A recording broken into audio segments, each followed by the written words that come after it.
औसत वेग और औसत चाल। हमने पिछली कक्षा में देखा था असमान गति के अंतर्गत जब कोई वस्तु असमान गति करती है अर्थात उसमें समान समय अंतराल में जो वस्तु की जो स्थिति में जो परिवर्तन होता है वह यदि असमान है तो वस्तु के इस प्रकार के गति को हम असमान गति कहते हैं या उसी को हम परिवर्ती गति कहते हैं। उस स्थिति में जो वस्तु का जो वेग जो होता है अर्थात परिवर्ती गति में जो वस्तु का जो वेग जो होता है वह परिवर्ती वेग कहलाता है और जो चाल जो होती है वह परिवर्ती चाल कहलाती है। और जब वेग या चाल परिवर्ती होता है तो उस स्थिति में हम वहाँ पर औसत वेग या औसत चाल ज्ञात करते हैं, साथ ही साथ वहाँ पर तात्क्षणिक वेग और तात्क्षणिक चाल ज्ञात करते हैं। अब यहाँ पर हम देखते हैं औसत वेग और औसत चाल के बारे में। औसत वेग होता क्या है? एवरेज वेग भी इसको कहते हैं, एवरेज वेलोसिटी। औसत वेग जो होता है यदि कोई वस्तु परिवर्ती गति कर रही है उस स्थिति में यदि समान समय अंतराल में वस्तु का जो विस्थापन है वह अलग अलग हो तो उस स्थिति में वह जो वेग जो होता है वह परिवर्ती वेग होता है। उस स्थिति में जब हम औसत वेग ज्ञात करते हैं तो परिवर्ती गति में जो कुल विस्थापन होता है और कुल समय अंतराल जो होता है उसका जो अनुपात होता है उसे हम औसत वेग कहते हैं। यदि हम इसको सूत्र के रूप में लिखना चाहें तो ऐसा भी लिखा जा सकता है, इसे औसत वेग बराबर कुल विस्थापन बटे कुल समय। इसी प्रकार यदि औसत चाल हम ज्ञात करते हैं तो औसत चाल किसे कहेंगे? परिवर्ती गति में किसी वस्तु द्वारा तय की गई कुल दूरी और कुल समय अंतराल का जो अनुपात होता है उसे हम औसत चाल कहते हैं। तो औसत चाल के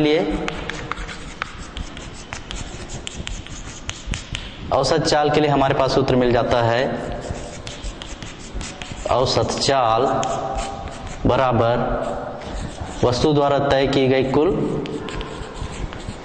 दूरी बटे कुल समय।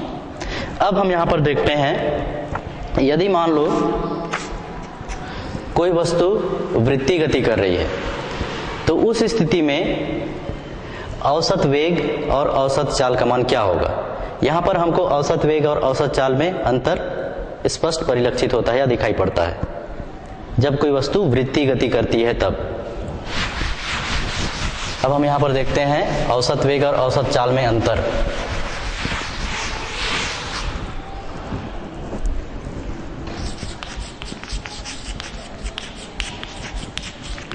औसत वेग और औसत चाल में अंतर।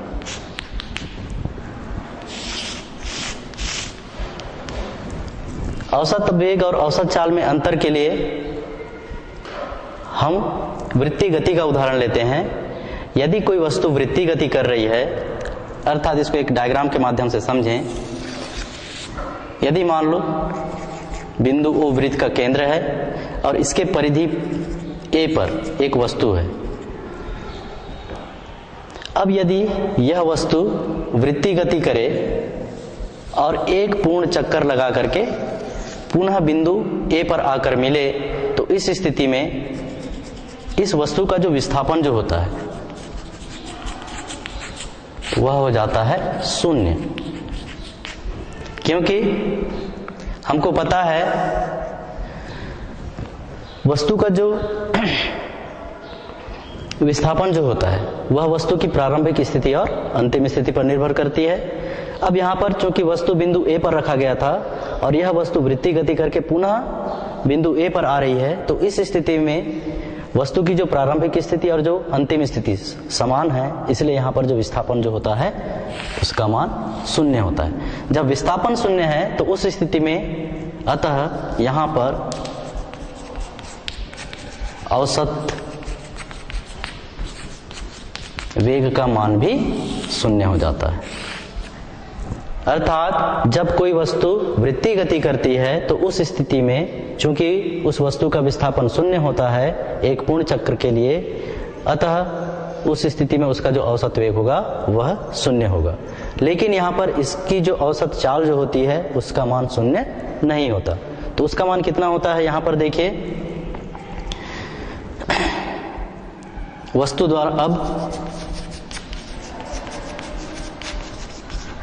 द्वारा तय की गई दूरी। अब वस्तु द्वारा एक चक्र लगाने में तय की गई दूरी यह वृत्त के परिधि के बराबर होता है। अर्थात वृत्त की परिधि कितनी हो जाएगी, 2πr। यह है आपका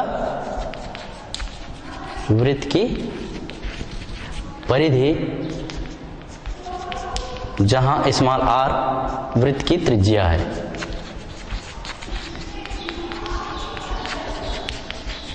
जहां स्मॉल r वृत्त की त्रिज्या है। अब यहां पर देखते हैं, अतः औसत चाल,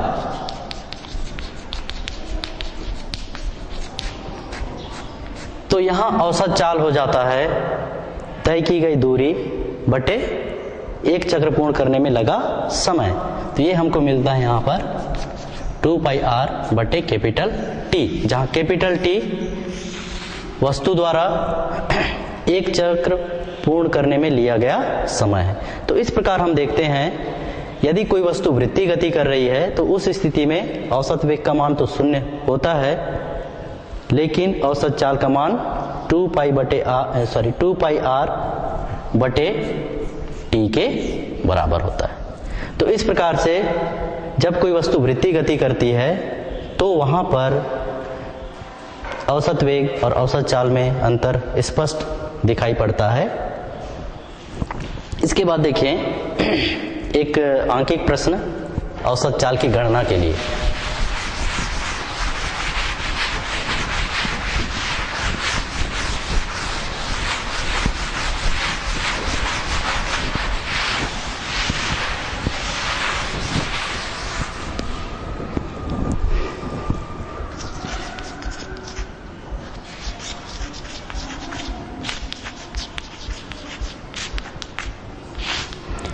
औसत चाल की गणना के लिए एक आंकिक प्रश्न देखते हैं। प्रश्न लिख लीजिए, यदि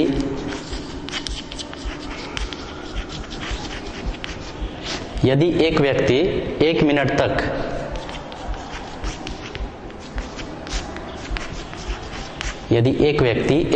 तक 2 मीटर प्रति सेकंड की चाल से तथा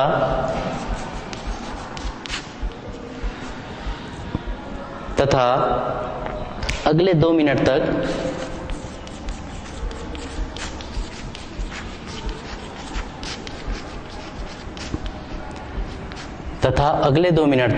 3 मीटर प्रति सेकंड की चाल से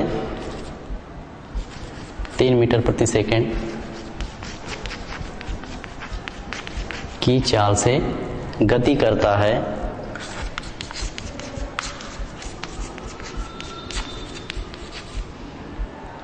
तो व्यक्ति की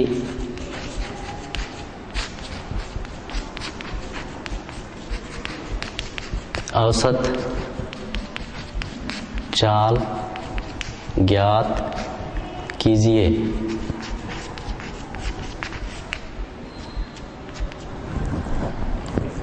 यदि एक व्यक्ति 1 मिनट तक 2 मीटर प्रति सेकंड की चाल से तथा अगले 2 मिनट तक 3 मीटर प्रति सेकंड की चाल से गति करता है तो हमें ज्ञात करना है यहाँ पर व्यक्ति की औसत चाल।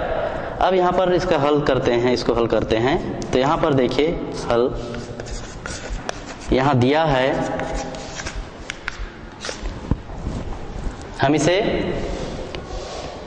पहली स्थिति में समय मान लेते हैं 1 मिनट को और 2 मिनट को दूसरी स्थिति के लिए समय मान लेते हैं। तो यहाँ पर दिया है t1 बराबर 1 मिनट, जनरली हम मिनट को सेकंड में बदलते हैं क्योंकि इसका SI मात्रक सेकंड है, इसलिए 1 मिनट में होता है 60 सेकंड। और दूसरी स्थिति में यदि समय को T2 माने तो T2 बराबर कितना है 2 मिनट, और 2 मिनट बराबर होगा 60 दूने 120 सेकंड।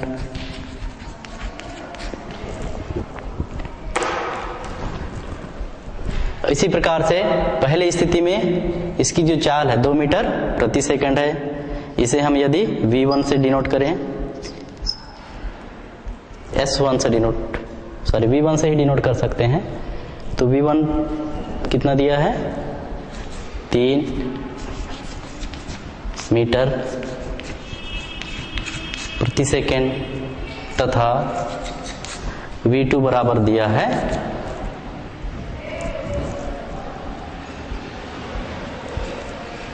पहली स्थिति में 2 मीटर प्रति सेकंड है, इसको 2 लिखिए, और V2 बराबर दिया है अगले 2 मिनट तक 3 मीटर प्रति सेकंड।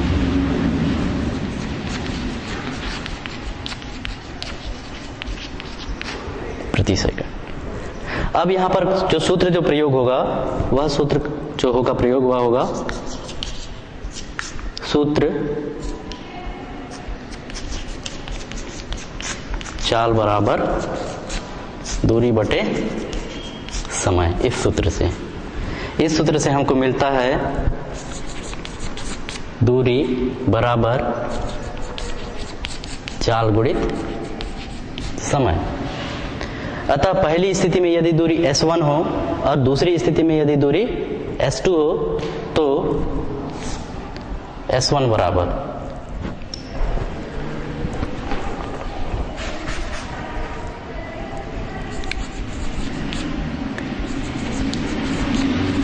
अब दूरी S1 बराबर ये कितना मिल जाएगा, पहली स्थिति में चाल V1 है और पहली स्थिति में समय T1 है, तो S1 बराबर मिल जाएगा V1 इंटू T1, ये बराबर हो जाता है V1 का मान है आपका 2 मीटर प्रति सेकंड, मतलब 2 गुणित T1 का मान है 60 सेकंड, 60 बराबर हो जाएगा 120 मीटर।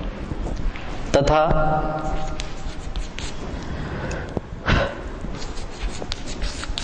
दूसरी स्थिति में दूरी निकालते हैं तो ये मिल जाता है हमको V2 इंटू T2 बराबर ये मिल जाएगा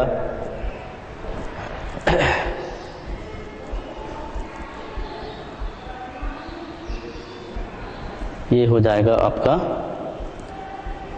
एक मिनट, पहली स्थिति में कितना है S1 बराबर V1 into T1, V1 into T1 2 into 60, ठीक है। दूसरी स्थिति में S2 बराबर V2 इंटू T2, V2 का मान है यहाँ पर 3 और T2 का मान है 2 मिनट अर्थात 120, ये मिल जाएगा आपको 360 मीटर। अतः वस्तु की हमको यहां पर क्या ज्ञात करना, व्यक्ति की औसत चाल, अतः व्यक्ति का औसत चाल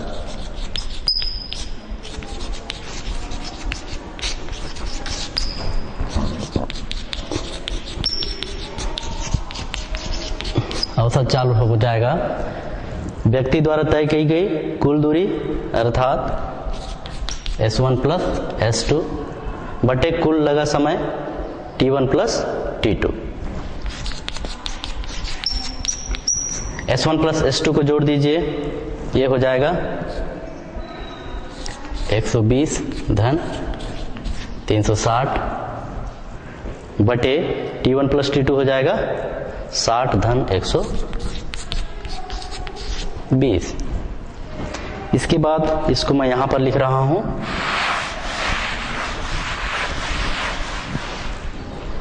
इसके बाद हो जाएगा औसत चाल बराबर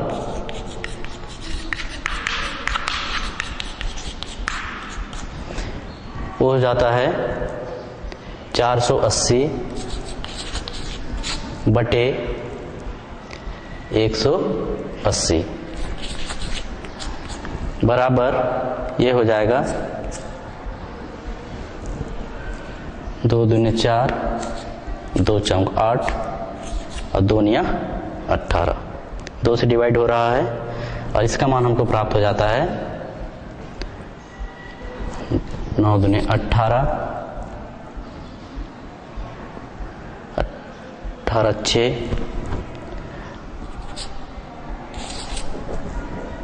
और 6 लगातार मिलेगा, तो हम इसको लिख सकते हैं 2.67 मीटर प्रति सेकेंड। तो उस व्यक्ति की जो औसत चाल जो होगी वह हमको प्राप्त होती है 2.67 मीटर प्रति सेकेंड। तो इस प्रकार से हम यहाँ पर औसत चाल की गणना कर सकते हैं। इसके बाद हम देखते हैं हमारा जो अगला टॉपिक है, एक समान सरल रेखी गति।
एक समान सरल रेखी गति। तो एक समान सरल रेखी गति किसे कहेंगे? जब कोई वस्तु सरल रेखा में एक समान गति करती है तो वस्तु के इस प्रकार की गति को एक समान सरल रेखी गति कहते हैं। यहाँ पर एक समान सरल रेखी गति के कुछ महत्वपूर्ण गुण हैं, जिसमें से जैसे पहला जो गुण है, किसी वस्तु द्वारा यदि वस्तु किसी एक ही दिशा में गति करे तो उस स्थिति में जो वस्तु का जो विस्थापन जो होता है वह वस्तु के द्वारा जो चली गई दूरी है उसके बराबर होता है। मार्ग का जो प्रत्येक बिंदु है उस पर उसका वेग हमेशा एक समान होता है, वेग का मान हमेशा एक समान होता है। उसका जो औसत वेग है वह उसके तात्क्षणिक वेग के बराबर होता है और वस्तु पर जो कार्य करने वाला जो नेट बल है उसका मान 0 होता है। और साथ ही साथ यदि हम मूल बिंदु को यदि विस्थापित कर देते हैं तो उस स्थिति में उसका वेग अपरिवर्तित रहता है। तो इस प्रकार से हम देखते हैं यहाँ पर एक समान सरल रेखी गति, जिसको हम परिभाषित कर सकते हैं। यदि कोई वस्तु एक सरल रेखा में यदि एक समान गति करती है तो वस्तु के इस प्रकार के गति को एक समान गति कहते हैं। अब एक समान गति के अंतर्गत यहाँ कुछ सूत्र हैं। एक समान गति के लिए सूत्र, हम एक समान सरल रेखी गति को केवल एक समान गति भी कह देते हैं। तो एक समान गति के लिए सूत्र, इसमें से पहला जो फार्मूला है अभी मैंने आपको बताया, एक समान जो सरल रेखी गति होती है उसमें जो वस्तु का जो गुण जो होता है उसके आधार पर यहाँ पर जो वेग का जो मान है वह अपरिवर्तित रहता है। अर्थात जब कोई वस्तु एक समान गति करती है तो उस स्थिति में वेग नियत होता है। अर्थात जो पहला जो फार्मूला प्राप्त होता है हमको मिलता है v इज कांस्टेंट, या इसको हम कह सकते हैं v का मान नियत होता है। और जो दूसरा जो फार्मूला प्राप्त होता है वह हमको प्राप्त होता है xt is equal to x0 plus v into t, जहां xt t समय में वस्तु की स्थिति को प्रदर्शित करता है और x0 प्रारंभिक समय में वस्तु की स्थिति को प्रदर्शित करता है और v वस्तु का वेग है और t समय है। हम यहाँ पर पहले सूत्र की स्थापना देखते हैं। अब सूत्र की स्थापना,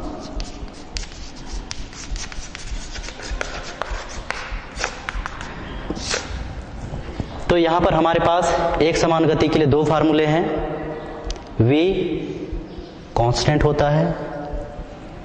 और दूसरा जो फार्मूला है वह है xt is equal to x0 plus vt, जहां पर xt जो है t समय में वस्तु की स्थिति को प्रदर्शित करता है, x0 प्रारंभिक समय में वस्तु की स्थिति को डिनोट करता है, क्योंकि यहाँ पर t बराबर 0 है और t बराबर 0 का अर्थ होता है प्रारंभिक समय, प्लस v वस्तु का वेग है और t समय।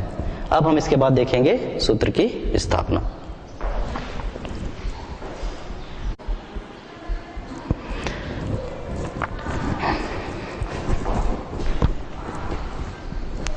यहां पर पहले सूत्र के लिए देखते हैं,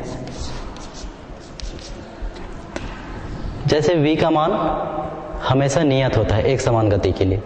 क्योंकि हमको पता है यदि कोई वस्तु एक समान गति कर रही है तो जो वस्तु का जो वेग जो होता है वह एक समान होता है, अर्थात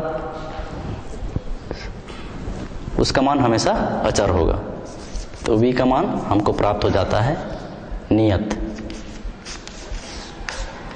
क्योंकि एक समान गति में किसी भी वस्तु का जो वेग होता है वह हमेशा अचर मान प्राप्त होता है, तो उसको हम बोल सकते हैं v का मान नियत होता है। इसके बाद हम देखते हैं दूसरे सूत्र की स्थापना। हमारे पास दूसरा जो फार्मूला है वह है xt is equal to x0 plus v into t. इस सूत्र की हमको स्थापना करनी है। हम यहाँ पर मानते हैं, माना t1 समय पर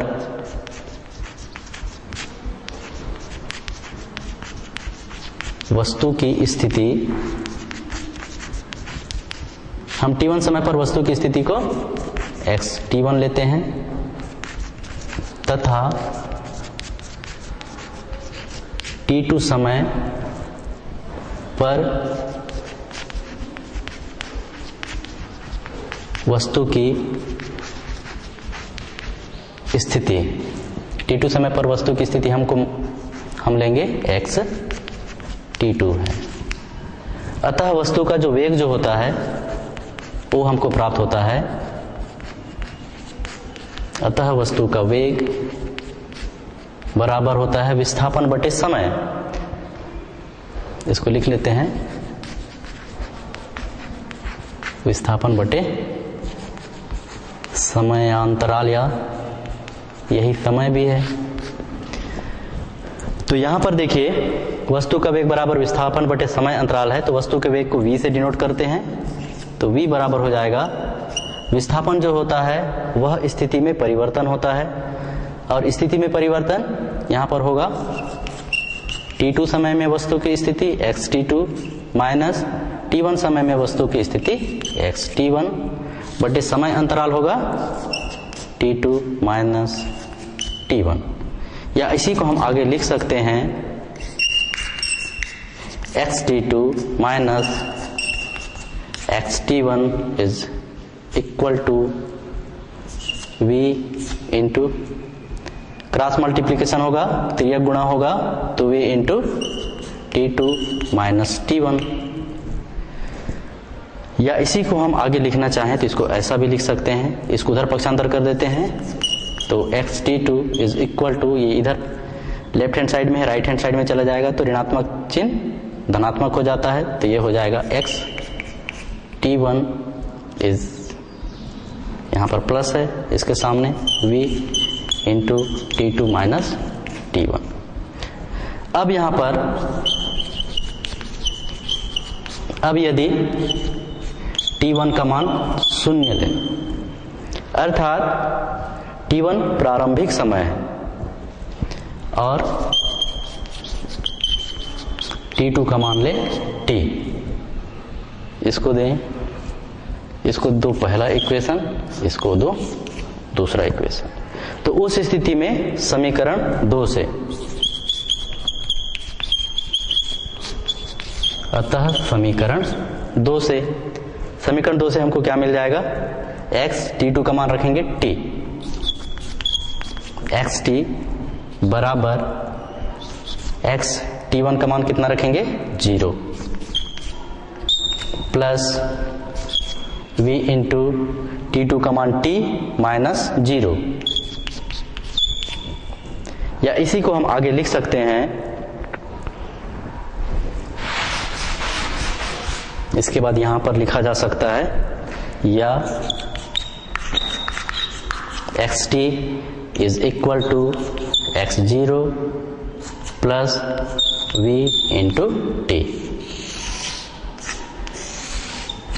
ये हमारा जो दूसरा जो फार्मूला है xt बराबर x0 plus v into T, उस सूत्र की स्थापना है। तो इस प्रकार से हमने यहाँ पर देखा एक समान गति के लिए जो दो फार्मूले हैं, पहला है एक समान गति के लिए वस्तु का वेग हमेशा नियत होता है, और दूसरा जो फार्मूला है xt is equal to x0 plus v into t, जहाँ xt t समय में वस्तु की स्थिति है, x0 प्रारंभिक समय में वस्तु की स्थिति है, v वस्तु का वेग है और t समय। तो इन दोनों सूत्रों की स्थापना हमने यहाँ पर किया। इसके बाद हम देखेंगे एक समान सरल रेखीय गति में उसका ग्राफीय निरूपण।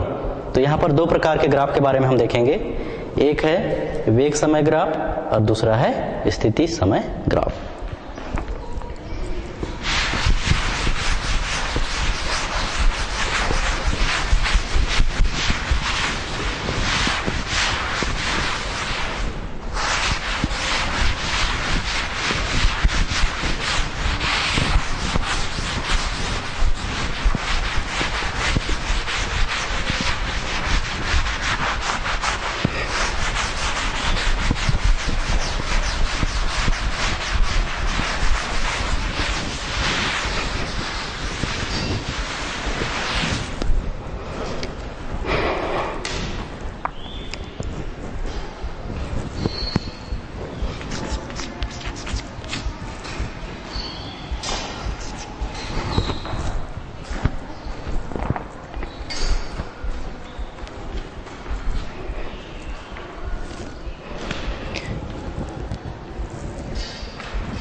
एक समान गति,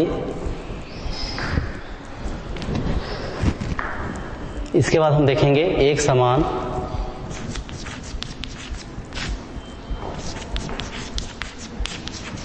गति का ग्राफीय निरूपण।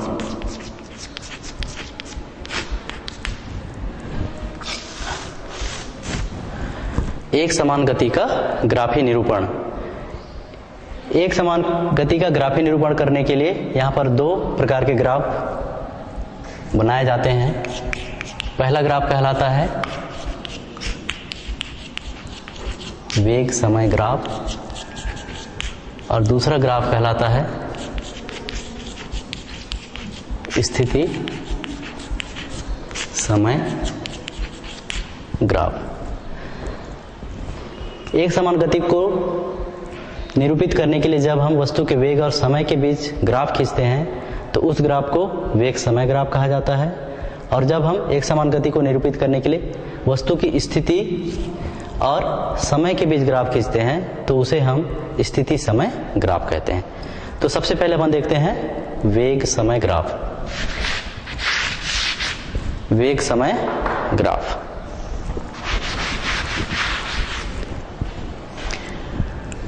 वेग समय ग्राफ में क्या होता है? वेग समय ग्राफ में वस्तु की स्थिति को,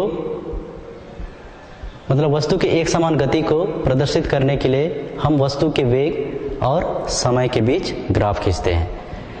अर्थात यदि कोई गतिशील वस्तु है और वह एक समान गति कर रही है तो उस स्थिति में वस्तु के वेग और उसके समय के बीच खींचा गया ग्राफ वेग समय ग्राफ कहलाता है। क्योंकि हमको पता है वेग जो होता है एक समान गति में वह हमेशा नियत होता है, अतः यहाँ पर जो वेग समय ग्राफ मिलता है वह एक सरल रेखा में मिलता है, और वह जो ग्राफ जो होता है वेग समय ग्राफ वह समय अक्ष के समांतर होता है। एक बार फिर से हम बता सकते हैं, हम यहाँ पर जब हम वेग समय ग्राफ खींचते हैं तो हमको पता है एक समान गति में वेग का मान हमेशा नियत होता है, और वेग का मान नियत होने के कारण जो वेग समय जो ग्राफ होता है वह हमको एक सरल रेखा प्राप्त होता है, और यह जो वेग समय ग्राफ होता है वह समय जो अक्ष होता है उसके समांतर हमको प्राप्त होता है। इसको यदि हम ग्राफ खींचें तो इस प्रकार से इसका ग्राफ बना सकते हैं। ये एक्स एक्सिस है, ये इसका मिड पॉइंट है, मूल बिंदु, और ये वाई एक्सिस है। ओ एक्स अक्ष के अनुदिश हम समय लेते हैं और ओ वाई अक्ष में हम यहाँ पर वेग v लेते हैं। अब यदि मान लो कोई वस्तु t1 समय में बिंदु A पर स्थित है और t2 समय में यदि मान लो वस्तु बिंदु B पर पहुंच रहा है। क्योंकि हमको यहाँ पर पता है एक समान जो गति जो होता है वहां पर वेग का मान हमेशा नियत होता है, तो उस स्थिति में हम यहाँ पर इस सरल रेखा के द्वारा वेग को दर्शा सकते हैं। यहाँ पर v का मान है नियत, तो उस स्थिति में यदि मान लो कोई वस्तु t1 समय पर बिंदु A पर है और t2 समय पश्चात बिंदु B पर पहुंच जाता है, तो उस स्थिति में यहाँ पर वेग के लिए यदि अपन देखें तो वस्तु जो है इस पॉइंट पे होगा, A1 इस पॉइंट को डिनोट करें और इस पॉइंट को B डैश, इसको A डैश, इसको B डैश से हम दर्शा सकते हैं। हम यहाँ पर देखेंगे हमको यहाँ पर प्राप्त होता है वस्तु का जो विस्थापन जो होता है वह इस आयत B डैश A डैश के क्षेत्रफल के बराबर प्राप्त होता है। तो माना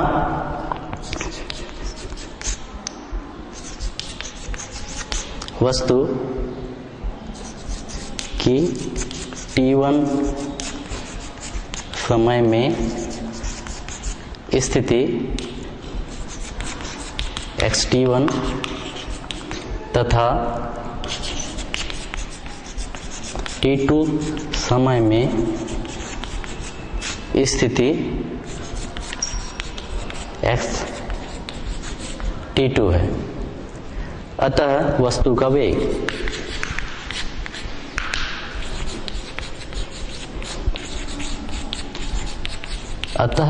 वेग ये हमको प्राप्त होता है v बराबर xt2 माइनस xt1 बटे t2 माइनस t1। ये है हमारा इक्वेशन नंबर पहला। या इसी को हम आगे लिख सकते हैं xt2 माइनस xt1 बराबर v के साथ इसका क्रॉस मल्टीप्लिकेशन होगा, तिर्यक गुणा होगा, तो ये हमको प्राप्त होता है v into t2 minus t1। इसको दे देते हैं हम इक्वेशन नंबर दूसरा। अब यहाँ पर ग्राफ से देखते हैं।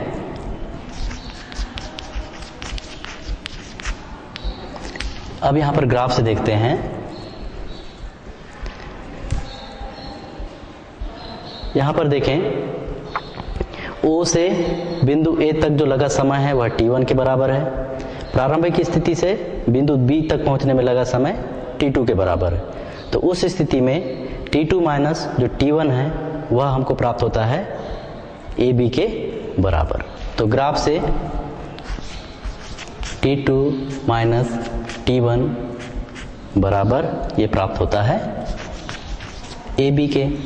उसके बाद हम यहाँ पर देख सकते हैं चूंकि वस्तु का वेग नियत है और y एक्सिस में वेग को दर्शाया गया है, तो वस्तु का वेग v बराबर होगा a डैश के या b डैश के।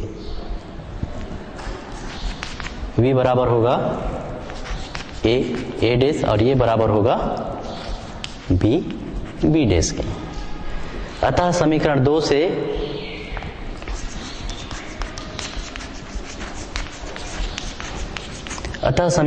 से ये हो जाता है xt2 माइनस xt1 बराबर, मान रख देते हैं हम यहाँ पर v का मान रखते हैं a dash into t2 minus t1 का मान रख देते हैं ए बी। अब यहां पर देखिए A dash into A B क्या है, A dash into A B, यह आयत A B dash A dash के क्षेत्रफल के बराबर होता है। हमको पता है आयत का क्षेत्रफल बराबर होता है लंबाई गुणित चौड़ाई, तो यहां पर A dash into A B इस आयत A B dash A dash का क्षेत्रफल होगा, या इसी को हम आगे लिख सकते हैं।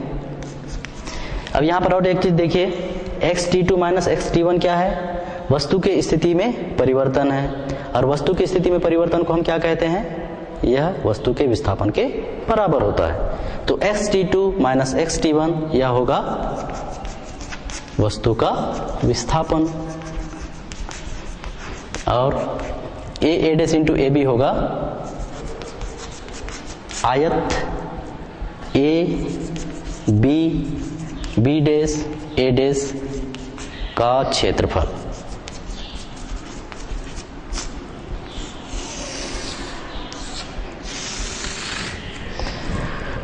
इस प्रकार हम यहां पर देख सकते हैं समय t1 और t2 के बीच जो वस्तु का जो विस्थापन होता है वह आयत A B dash A dash के क्षेत्रफल के बराबर होता है, या दूसरे शब्दों में हम इसको ऐसा भी कह सकते हैं, वस्तु का विस्थापन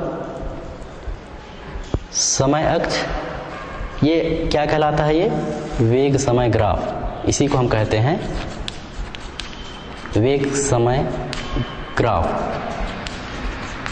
और ये कहलाता है यहां पर समय अक्ष। तो t1 और t2 के बीच जो वस्तु का विस्थापन होता है वह वेग समय ग्राफ और समय अक्ष से घिरे हुए आयताकार क्षेत्र का क्षेत्रफल के बराबर होता है। इसके बाद हम देखते हैं दूसरा है हमारा स्थिति समय ग्राफ।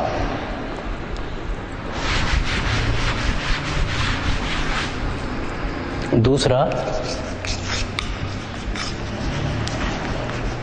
स्थिति समय ग्राफ।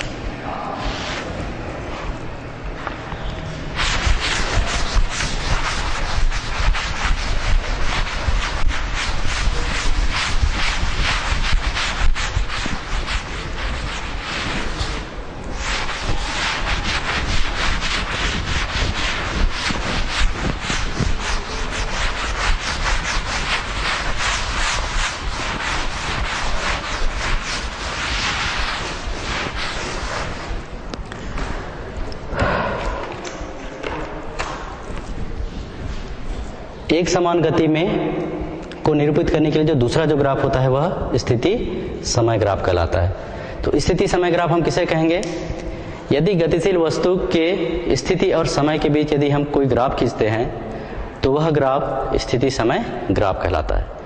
और स्थिति समय ग्राफ में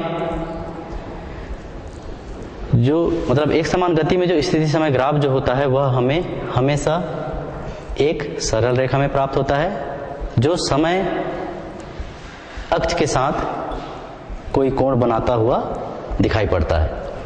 अब यहां पर हम देखते हैं, हमको पता है एक समान जो गति है उसमें समीकरण को निम्न समीकरण से दिया जाता है। एक समान गति के लिए हमारे पास जो एक सूत्र है xt is equal to x0 plus v into t. मान लो पहला इक्वेशन है, यह समीकरण जो सरल रेखा का जो समीकरण जो होता है उसके तुल्य होता है। और सरल रेखा का समीकरण क्या होता है, समीकरण एक सरल रेखा के समीकरण y बराबर mx प्लस सी के तुल्य है, अर्थात इसी के समान है। यदि हम इन दोनों समीकरण की तुलना करें तो उस स्थिति में हम देखते हैं y xt के बराबर है, c x0 के बराबर है और m v के बराबर है और x यहाँ पर t टी के बराबर है। तो यदि इन दोनों समीकरणों की तुलना करते हैं तो यहाँ पर हम m को बोलते हैं सरल रेखा की प्रवणता। तो सरल रेखा की प्रवणता इस एक समान गति के समीकरण में वेग के तुल्य है, अर्थात यहाँ v जो है m के बराबर है और m का मान हमको मिलता है tan थीटा। ये कहलाता है प्रवणता। v का मान m के बराबर मिला है और m का मान होता है tan थीटा और इसी को हम कहते हैं प्रवणता। अब यहां पर देखेंगे इसका ग्राफ।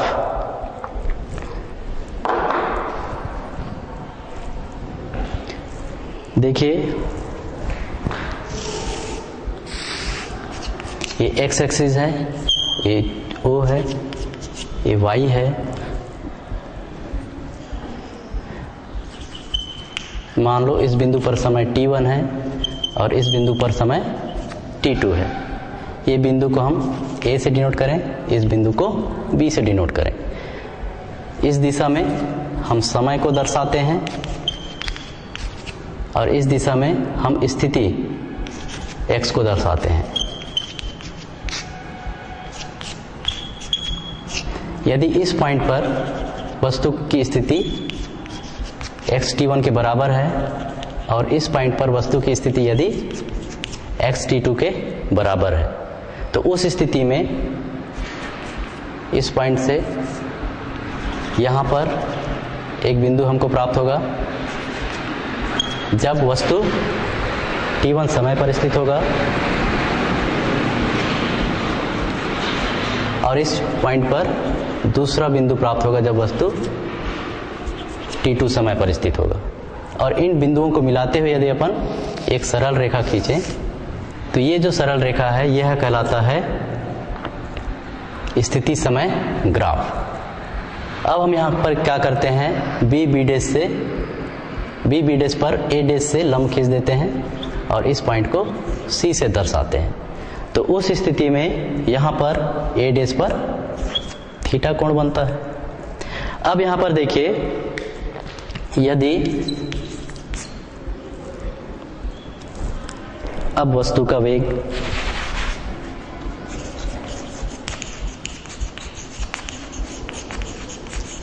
v बराबर हो जाता है, हमको पता है xt2 माइनस xt1 बटे t2 माइनस t1। इसको नेक्स्ट इक्वेशन नंबर दे सकते हैं, इक्वेशन नंबर दूसरा। इसके बाद देखिए अब ग्राफ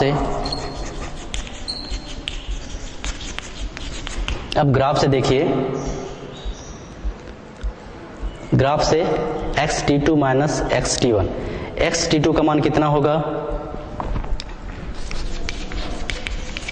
xt2 का मान कितना होगा, तो xt2 यहां से यहां तक की लंबाई है, तो xt2 का मान होगा b डैश। xt1 का मान कितना होगा, xt1 o से यहां तक की लंबाई है और ये बराबर होगा a डैश के। और a डैश किसके बराबर है, bc के बराबर। इसके बाद t2 माइनस t1 किसके बराबर होगा, t2 माइनस t1 t2 और t1 के बीच की दूरी मतलब ab के बराबर होगा। और ab किसके बराबर है, ac के बराबर है। इन मानों को समीकरण 2 में रखने पर